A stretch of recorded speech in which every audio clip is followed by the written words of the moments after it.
Bismillahirrahmanirrahim.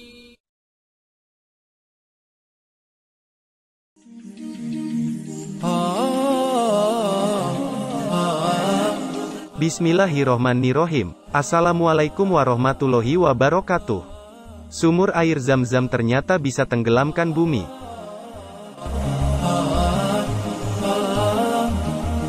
Sahabat beriman yang dirahmati Allah, air Zam-Zam memiliki kesan yang sangat dalam bagi umat Islam seluruh dunia. Bagaimana tidak, sumur yang terletak di kawasan Masjidil Haram dan dekat dengan Ka'bah ini sudah ada sejak kehidupan Nabi Ibrahim alaihi salam. Kondisinya juga tetap terjaga dengan baik meski sudah ribuan tahun tercipta. Sumur Zam-Zam menghasilkan air dengan kualitas terbaik di muka bumi ini. Maka tidak heran, jika ribuan orang dari berbagai belahan dunia selalu membawa air Zam-Zam sebagai oleh-oleh andalan. Namun air ini tidak pernah habis meski dipompa hingga 690 juta liter setiap harinya. Kuasa Allah Subhanahu wa Ta'ala terlihat nyata pada sumur ini.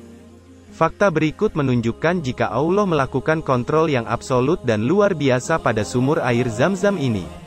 Jika tidak dikontrol, niscaya dunia ini akan tenggelam dengan luapan air yang sangat besar. Sebelum kita melihat fakta yang ada, mari kita mengetahui bagaimana sejarah sumur ini bisa tercipta. Semua bermula ketika Nabi Ibrahim alaihi salam diperintahkan meninggalkan istrinya yang bernama Siti Hajar di sebuah gurun pasir yang tandus bersama bayi mungilnya, si Nabi Ismail alaihi salam. Hal ini tentu menjadi hal yang sangat berat bagi Nabi Ibrahim. Namun karena ini merupakan perintah Allah, maka keduanya ikhlas dengan kondisi yang dihadapi. Setelah ditinggal pergi, Siti Hajar mulai kehabisan persediaan air minum. Ismail kecil tidak henti menangis karena kehausan. Hal ini membuat sang ibu begitu panik. Siti Hajar kemudian berlari-lari ke Bukit Safa dan Marwah untuk mencari tahu ketersediaan air di antara keduanya. Namun hasilnya nihil, dan tidak ada setetes air pun ditemukan. Tiba-tiba Siti Hajar mendengar suara. Ia kemudian berkata, "Saya mendengar suaramu, tolonglah aku jika engkau punya kebaikan." Ternyata suara tersebut dari malaikat Jibril, yang kemudian melalui hentakan kaki Nabi Ismail keluarlah air. Air yang keluar ini sangatlah banyak, sampai-sampai Siti Hajar mencoba membendungnya. Ia kemudian berkata, "Zam, Zam, Zam." Begitulah sepenggal sejarah terbentuknya air Zam-Zam. Seperti yang kita ketahui, mata air Zam-Zam merupakan mata air abadi di muka bumi. Bagaimana tidak, sejak ribuan tahun lalu, sumur ini tidak pernah berhenti menghasilkan air. Kondisi ini begitu terasa pada saat musim haji, di mana setiap orang pasti mengonsumsi minuman ini. Jumlah mereka mencapai jutaan dan setiap hari harus meminum air itu. Namun faktanya, air Zam-Zam tidak pernah habis. Mata air Zam-Zam memiliki kedalaman hingga 42 meter dan berada di sebelah tenggara bangunan Ka'bah.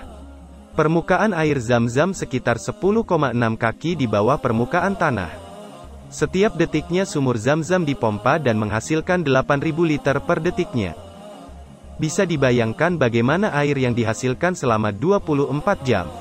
Jika satu detiknya saja bisa menghasilkan 8.000 liter air, berarti 8.000 liter dikali 60 detik sama dengan 480.000 liter air per menit. Jika 1 menit bisa menghasilkan 480.000 liter air, berarti 480.000 dikali 60 menit sama dengan 28,8 juta liter air per jam. Jika 1 jam bisa menghasilkan 28,8 juta liter air, berarti 28,8 juta liter air dikali 24 jam sama dengan 691,2 juta liter air per harinya. Jadi ada 690 juta liter air Zam-Zam yang dipompa dalam waktu 24 jam tetapi sumurnya terisi kembali hanya dalam waktu 11 menit saja. Bagaimana jika hitungannya minggu, bulan dan tahun?